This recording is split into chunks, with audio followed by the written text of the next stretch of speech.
السلام عليكم ورحمة الله تعالى وبركاته.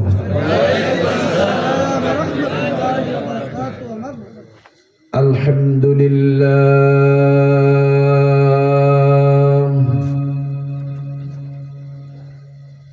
الحمد لله الذي جعل الشمس والقمر بحسبان والنجم والشجر يسجدان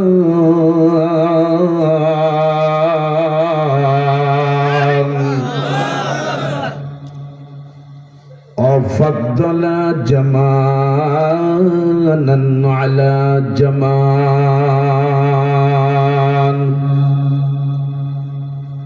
كما فضل مكانا على مكان وإنسانا على إنسان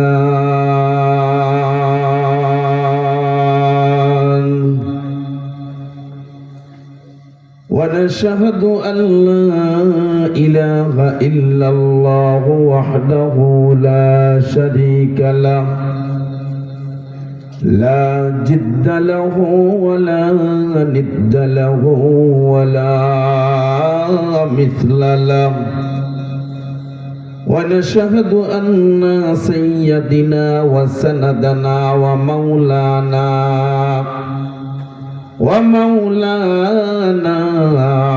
محمدا عبد الله ورسوله أرسله الله تعالى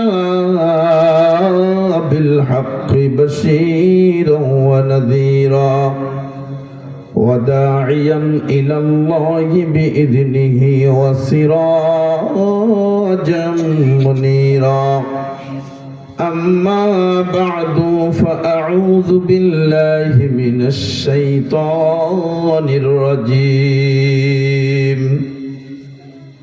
ألا إن أولياء الله لا خوف عليهم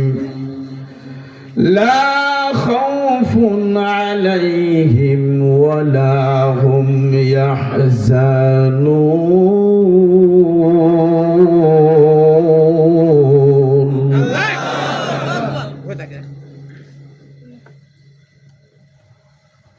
وقال رسول الله صلى الله عليه وسلم لا يؤمن أحدكم حتى أكون أحب إليه من والده وولده والناس أجمعين متفق عليه أو كما قال النبي عليه الصلاة والسلام صدق الله المولانا العظيم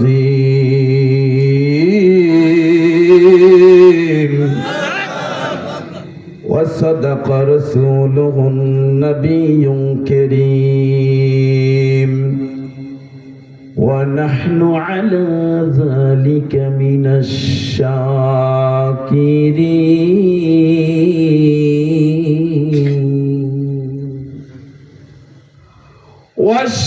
والشاكرين والذاكرين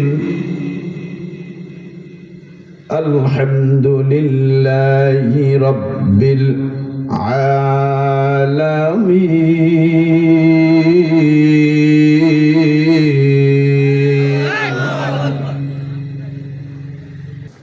لا إله إلا الله لا إله إلا الله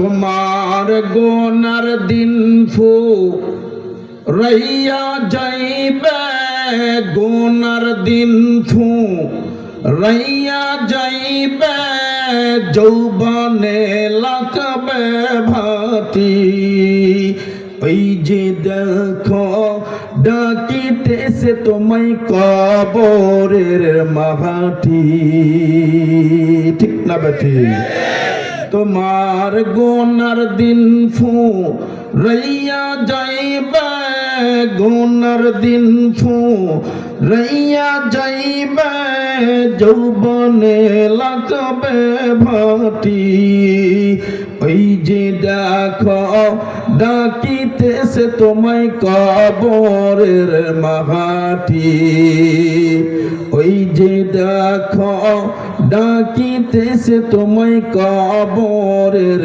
মাটি সন্ধ্যার আগে ডুবিবে বেলা এক নিমিষে ভেঙ্গে যাবে তোর রঙ্গেরি মেঘলা ঠিক না বাটি সন্ধ্যা হলে যেদিন ডুবিবে বেলা এক নিমিষে ভেঙ্গে যাবে তোর রঙ্গেরি মেঘলা কারে দিবা জোরে ধমক কারে দিবা জোরে ধমক কার মাথায় ভাঙবালাটি ওই যে দেখো ডাকিতেছে তোমায় কবরের মাটি ওই যে দেখো ডাকিতেছে তোমায় কবরের মাটি তোমার গুনার দিন ফু রাইয়া যাইবে গুনার দিন ফু রাইয়া যাইবে যৌবনে লাগবে ভাটি ওই যে দেখো ডাকিতেছে তোমায় কবরের মাটি ওই যে দেখো ডাকিতেছে তোমায় কবরের মাটি মৌত কাসিম কুল্লু নাসিন সারিবুন খবর বাইতি কুল্লু নাসিন দাখিলুন লা ইলাহা লা ইলাহা ইল্লাল্লাহ লা ইলাহা সুরতে আয়েশা জালালের নির্ভীক সৈনিকেরা খতম কর গোবিন্দিরি চালাচা মুন্ডা গোলা সুরতে আয়েশা জালালের নির্ভীক সৈনিকেরা খতম কর গোবিন্দিরি চালাচা মুন্ডা গোলা অলিদের এই ভূমিতে বিপ্লবীরি মশাল জ্বালা অলিদের এই ভূমিতে বিপ্লবীরি মশাল জ্বালা সুরতে আয়েশা জালালের নির্ভীক সৈনিকেরা খতম কর গোবিন্দিরি চালাচা মুন্ডা গোলা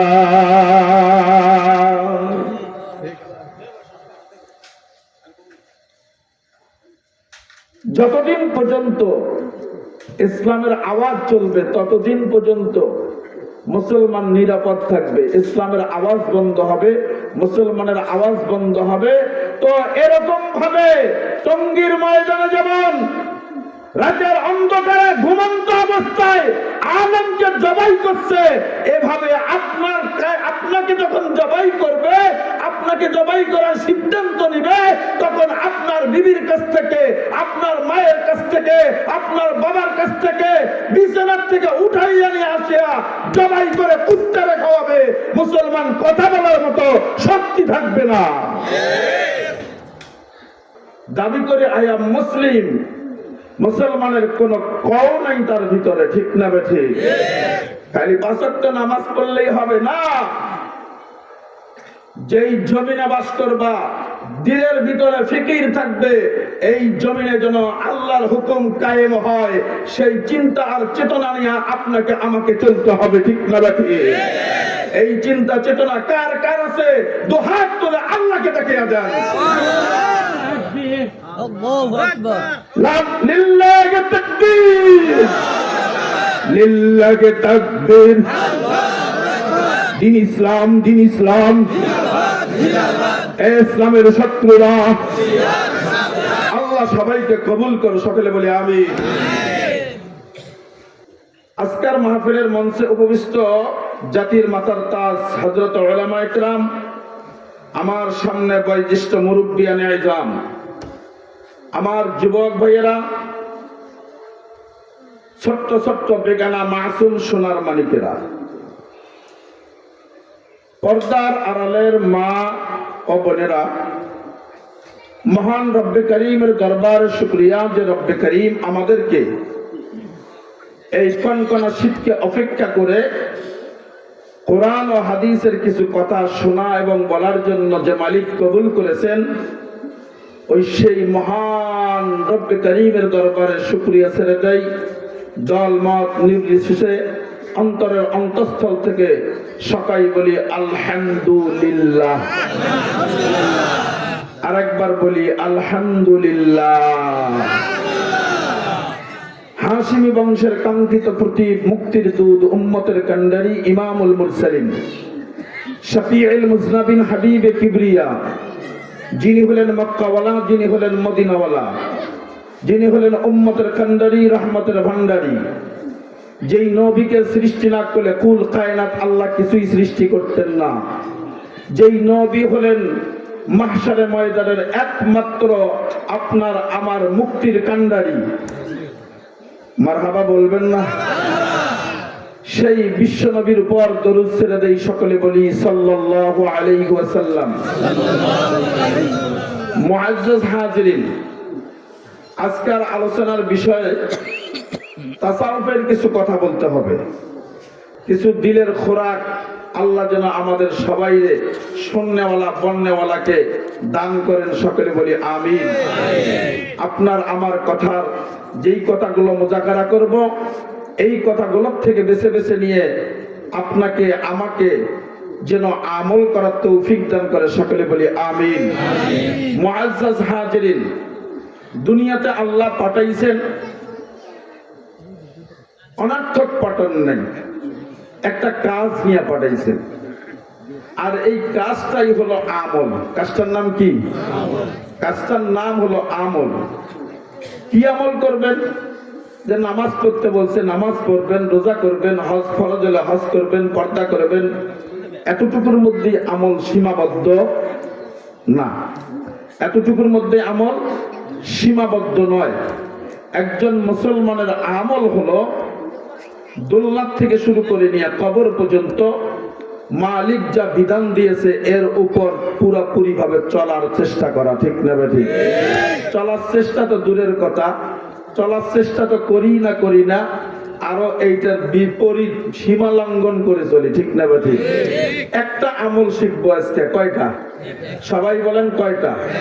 সে আমলটা এখনই ফাঁস করে দেই, মিথ্যা কথা জীবনে বলবো না, বলেন হাত উঠান সবাই, সবাই কেউ মিথ্যা বলবো না ইনশাআল্লাহ। বলেন আল্লাহ। হাত লম্বা করে উঠান, বলেন আল্লাহ যতদিন জীবিত রাখবা তোমার জবান দ্বারা যেন মিথ্যা কথা না বলি, আল্লাহ কবুল করো, সকলে বলি আমিন। মিথ্যা কথা এমন একটা জিনিস, এটা ছেড়ে দিতে পারলে আপনি আল্লাহর ওলি হয়ে যাবেন। সুবহানাল্লাহ বলবেন না? কেমনে হবে? নু'মান ইবনে সাবিত চেনেন? যিনি হলেন জামানার সবচেয়ে বড় ইমাম, সমস্ত ইমামদের ইমাম। সুবহানাল্লাহ কালকে করে নু'মান ইবনে সাবিত, তেনার জামানায় এক মদ একটা এমন জিনিস সমস্ত গুনার উৎস করে দেয় মদ, ঠিক না ঠিক? মদ খাইলে জেনা করতে মন চায়, মদ খাইলে মানুষ খুন করতে মন চায়, মদ খাইলে যা ইচ্ছে তাই করতে মন চায়, ঠিক না ঠিক? এই মদ খোর জামানার ইমাম ছাত্রদেরকে দর্শ দিতেছে, কিতাবের দর্শ দিতেছেন, ডাইনে বামে আমার ডানে বামে যত মুরব্বিয়ানে ইজাম বসে আছেন, উলামা ইকরাম বসে আছেন, এরকম ডানে বামে অনেক মুরব্বি এলাকার মাতবর বসেছিলেন। এই মদখোর চলে আসলেন, তাস করে নুমান ইবনে সাবিদের কাছে চলে আসলেন। আসার পরে বলতেছেন, ইমাম সাহেব, আজকের থেকে আপনি আমার দোস্ত, আমি আপনার দোস্ত। জামানার ইমাম হযরত আবু হানিফা ডান দিয়া বলতেছে, তুমি তো একজন চোর, মদখোর, জিনাখোর। দুনিয়ার জমিনের মধ্যে এমন কোন কাজ নাই, এমন কোন গুনাহ নাই যেটা তোমার কাজা হয়ে গেছে। না না না, তোমার সাথে আমার দুস্তি মানায় না, তোমার সাথে আমার দুস্তি মানায় না, চলে যাও। চোর হেদায়েতের মালিক কে? জোরে বলেন না। আরো চলে বলেন, হেদায়েতের মালিক কে? হেদায়েতের মালিক আল্লাহ। এক গোমরাহ বলেছে, হেদায়েতের মালিক যদি আল্লাহর হাতে, তাহলে নবী পাঠাইলো কেন? নাউজুবিল্লাহ বলেন না। এই গোমরাহ, কেন নবী পাঠাইছে জানোনি? নবীকে আল্লাহ পাঠাইছেন। এবার আল্লাহর রাসূল বলেন, বুইস্তু মুআল্লিমুন, আল্লাহ আমাকে পাঠাইছে শিক্ষক করে। ঠিক না ঠিক?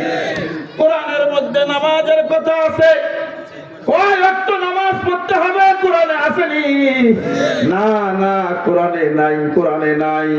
আল্লাহ কয়, হাবিবকে কেন পাঠাইলাম? লা ইলাহা ইল্লাল্লাহ মুহাম্মাদুর রাসূলুল্লাহ। লা ইলাহা ইল্লাল্লাহর অর্থ পড়ার পরে, ঈমান আনার পরে, লা ইলাহা ইল্লাল্লাহর হাকিকতের উপর আমল কেমনে করবা?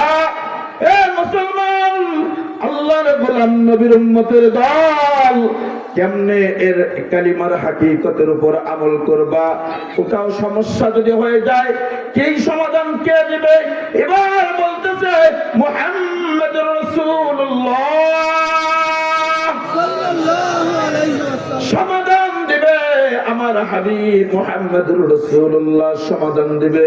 কারণ হলো, মুহাম্মদকে আমি পাঠাইছি, লা ইলাহা ইল্লাল্লাহর যত সমস্যা হবে, সব সমস্যার সমাধান একমাত্র মুহাম্মাদুর রাসূলুল্লাহ দিবে। ইমামুল আউয়ালিন আল আখিরিন বাহরা সাদকা রাহমাতাল লিল আলামিন সাইয়্যিদুল কাওনাইন খাতমুল মুরসালিন আখির মাতবুয়াত ফখরুল আউয়ালিন। মারহাবা কবেন না? খারাপ লাগতেছে? চলবে? কতক্ষণ চলবে? গরম পানি রাখবো তো।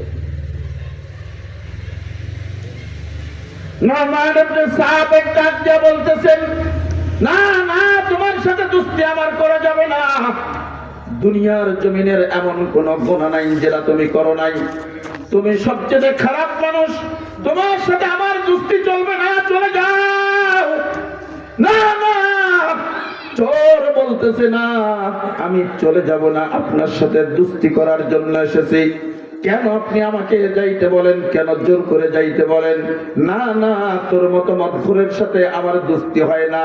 মানুষ আমার খারাপ বলবে, আমি জামানার ইমাম। আমি জামানার ইমাম হয়ে যদি চোরের সাথে, মদখোরের সাথে দুস্তি বানাই, তখন বলবে ইমাম সাহেব চোরের সাথে দুস্তি বানাইছে। না না না, তুমি চলে যাও, জলদি করে এখান থেকে চলে যাও।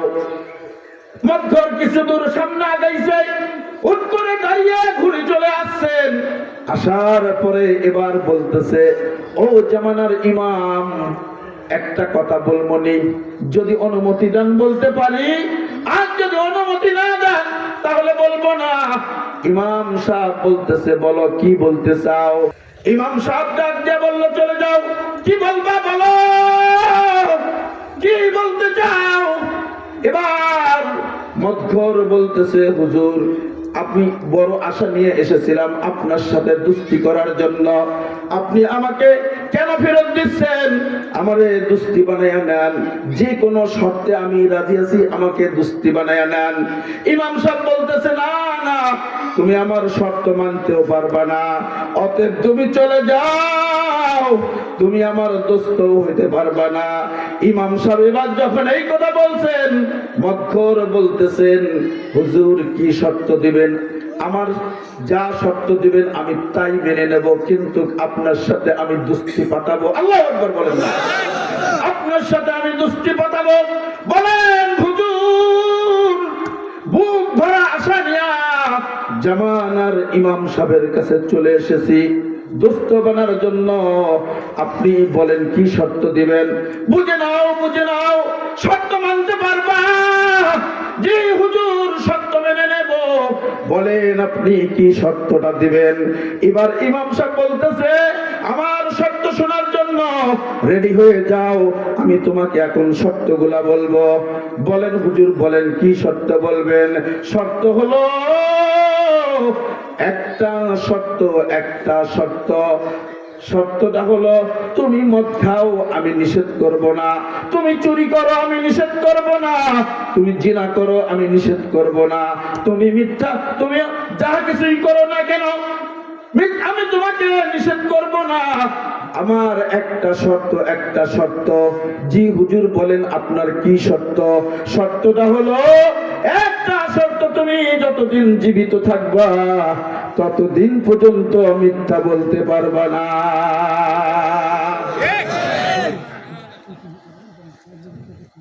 তুমি মিথ্যা বলতে পারবা না।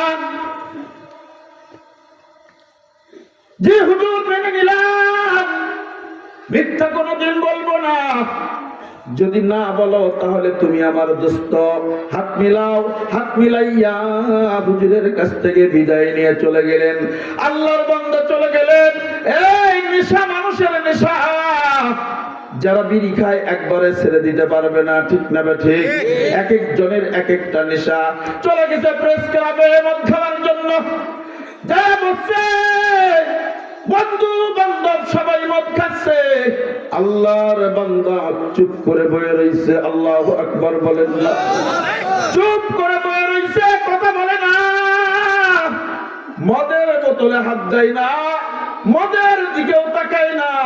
বন্ধুরা খাইতেছে, সর্বশেষ একটা গ্লাস আছে, বলতেছে, দোস্ত কি ব্যাপার, মদ খাইলে না? তুমি কেন আজকে ড্রিঙ্ক করলে না? কারণটা কি? দোস্ত তোরা খাও, মনটা ভালো না, আগামীকাল খাবো, তোরা আজকে খেয়ে নাও। সবাইকে ঠিক সময় মতো সবাই বিদায় হয়ে চলে গেছে। সারা রাত যায়, আল্লাহর বান্দার চোখে ঘুম আসে না। টেনশন একটাই, যদি চুরি করি হুজুর জিজ্ঞাস করলে কি বলবো? হুজুর তো বলে দিছে, যাও মাঝে মাঝে দেখা কইরো। আর কায়াতে মায়া বাড়ে, কায়া করলে মহাব্বত বাড়ে, ঠিক না ঠিক? ঠিক না ঠিক? মহাব্বত বাড়ে। দেখবেন এক যুবক যুবতী প্রেম করে, কথা না বললে ভালো লাগে না, দেখা না করলে ভালো লাগে না। এই বেলালের এত প্রেম ছিল, উমাইয়া যতই বলছে তুমি বেলাল ছেড়ে দাও কালিমা, আর বেলালের তত কালিমার ইশক বেড়ে গেছে। কেয়া গুলগুল মুকুন বুলবুল কুজা সারে বিরানা, কুজা লাইলা কুজা শিরি কুজা মুজনু দিওয়ানা। আশিকারা মিল্লাত মজহব জুদাস, আশিকারা মিল্লাত মজহব খুদা, मैं दूर हो मजबूर हो ऐ सैयद आलम, मैं दूर हो मजबूर हो ऐ सैयद आलम, दीदार दिखाते नहीं आवाज सुना दो, दीदार दिखाते नहीं आवाज सुना दो। हूरे गिलमन जितने नियामत है तू, सबसे बेहतर नियामत दीदार तू। আল্লাহু আকবার বলেন না। খারাপ লাগতেছে? কায়াতে মায়া বারে, মাঝে মাঝে আইসো। একদিন চলে গেল, মদ খাইল না, বাড়িতে চলে গেল। দ্বিতীয় দিন চলে আসছে, এই সময় মতো আসছে, সবাই বন্ধু বান্ধব মদ পান করতেছে, কিন্তু এই লোকটা মদ পান করে না, চুপচাপ বসে আছে, মদ খাইতেছে, দেখতেছে, কথা বলে না, কোনো কথাই বলতেছে না, চুপচাপ শুধু দেখতেছে। সর্বশেষ বলতেছে, দোস্ত গতকালকেও মদ খাইলে না, আজকেও খাইলে না, কারণটা কি? কি হয়েছে তোমার? কি কষ্ট ভিতরে? না না দোস্ত, না, খাও খাও, সামনে চিন্তা করব, খাও, সবাই খাও, কোনো সমস্যা নাই। চুপচাপ থেকে দ্বিতীয় দিনও চলে গেছেন, এবার তৃতীয় দিন চলে আসছেন, সবাই মদ খাইতেছে। এবার আল্লাহর বান্দা বলতেছে, কিরে দোস্ত মদ পান করো না কেন?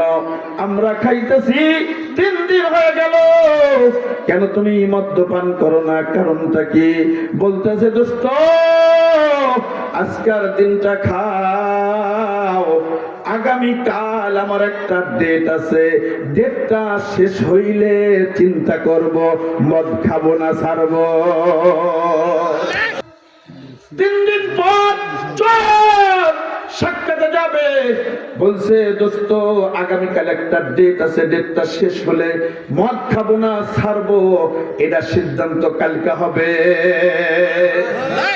তৃতীয় দিন চলে আসছে, পরের দিন চলে গেছে, জামানার ইমামের সাথে সাক্ষাতে যাওয়ার পর এবার জামানার ইমাম দেখতেছে বন্ধু আসতেছে আসতেছে, যখন কাছাকাছি চলে আসছে, জামানার ইমাম কেমন ইমাম ছিল রে বাজান, কেমন ইমাম ছিল?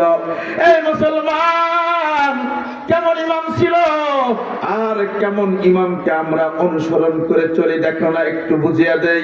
9 বছর বয়স থেকে ফতোয়া দেয়, 9 বছর বয়স থেকে কোরআন হাদিস থেকে ফতোয়া দেয়। এমন আল্লাহ তাকে মেধা দান করছিলেন, এমন ইলম দান করেছিলেন, চোর চুরি করে আইসা নামাজের মধ্যে যাবেন, উজু করতেছেন, উজু করতেছেন, এই মুসলমান তাকাও, আমার দিকে তাকাও, এই উজু করতেছে, চোর উজু করে, নুমান ইবনে সাবিত উজু করা দেখতেছে, দেখে যে উজুর পানির সাথে সাথে চুরি করার গুনাহগুলো ধুয়ে ধুয়ে যাইতেছে, আর সেই গুনাহগুলো দেখতেছে। ইনি হলেন নুমান ইবনে সাবিত।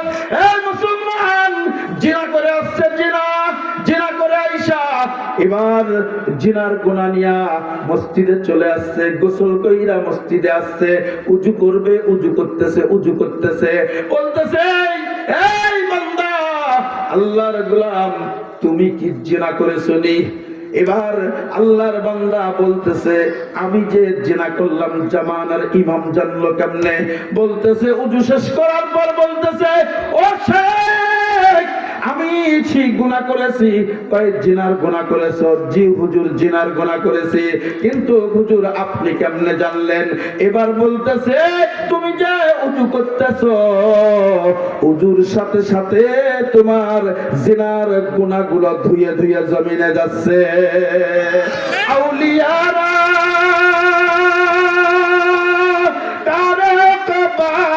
এখতিয়ার, জাহেলারা কারে দুনিয়া এখতিয়ার, মাইনে মোমেন সুয়ে মোমেন মিশাওয়াত, মাইনে কাফের সুয়ে কাফের মিশাওয়াত। এক জামানা সোহবতে বা আউলিয়া, বেহতর আজ সদ সালে তো আজ বেরিয়া। আল্লাহু আকবার। আল্লাহর ওলি এবার বলতেছে, এই আল্লাহর গোলাম 3 দিন পর তুমি আমার সাথে সাক্ষাতে আসলা, আসো কাছে আসো। একটা মানুষ 3 বার মদ খায়, এবার যদি 3 দিন টানা মদ না খায়, বলেন তো মানুষটার চেহারার পরিবর্তন হবে কি হবে না? 100% পরিবর্তন হবে। আল্লাহর ওলি চেহারা দেখে বুঝছে 3 দিন ধরে আল্লাহর গোলাম মদ খায় না। বলতেছে, আল্লাহর বান্দা আয় আয় আমার কাছে চলে আয়, মনে হয় 3 দিন ধরে মদ্যপান করো না। এবার আল্লাহর বান্দা বলতেছে, আমি যে 3 দিন ধরে মদ পান করি না, হুজুর জানলো কেমনে? বলতেছে, দোস্ত আগ্রহ দেখেন, আগ্রহ। নুমান ইবনে সাবিত ডাক দিয়া বলতেছেন, আয় দোস্ত। এবার এই বদখোর দোস্ত বলছে, জি দোস্ত, 3 দিন ধরে মদ্যপান করি না, 3 দিন ধরে মদ্যপান করি না। নু'মান ইবনে সাবিত ডাক দিয়া বলতেছে, রে দোস্ত, এবার নিজেই দোস্ত বানিয়ে ফেললেন। আয় দোস্ত আয়, 3 দিন ধরে মদ্যপান করো না, চেহারার মধ্যে যেন আল্লাহ একটা তোমার নূর দিয়ে দিছে। আয় দোস্ত আয়, আমার বুকে চলে আয়। এবার নু'মান ইবনে সাবিত বুকের মধ্যে জড়াইয়া নিয়া দোয়া করে দিছে, আল্লাহ, আমার দোস্তকে তুমি তোমার গোলাম হিসাবে কবুল করে নাও। যখন দোয়াটা করে দিয়ে ছেড়ে দিয়েছেন, চোর এবার সুদখোর মদখোর ডাক দিয়া বলতেছে, ও দোস্ত, 3 দিন যদি মদ্যপান না কইরা জামানার ইমামের সঙ্গে এই গুনাহগারের বুকটা লাইগা যা দোস্ত, মনে হয় সারা জীবন গুনার কাজ, মদ খাওয়া বন্ধ করে দিলে, সুদ খাওয়া বন্ধ করলে, জিনা বন্ধ, ব্যভিচার যদি আমি বন্ধ করে দেই, মনে হয় মাহশারে ময়দানে আল্লাহর নবীর সাথে আমার বুকটা মিলা যাবে। এবার বলছেন, পরে সুবহানাল্লাহ বলেন, এবার বলতেছেন, ও দোস্ত, কথা দিলাম যতদিন দুনিয়াতে আল্লাহ জীবিত রাখবে, জিন্দেগিতে আর কোনদিন মিথ্যাও বলবো না, কোন গুনার কাজ করব না। কথা দিলাম আল্লাহ যেন কবুল করে নাই। আল্লাহর ওলি দোয়া করে দিয়েছেন, এই এত বড় ওলি হয়েছে, ওই জামানার ওই সময়ের সবচেয়ে বড় ওলি হইয়া কবরে চলে গেছে।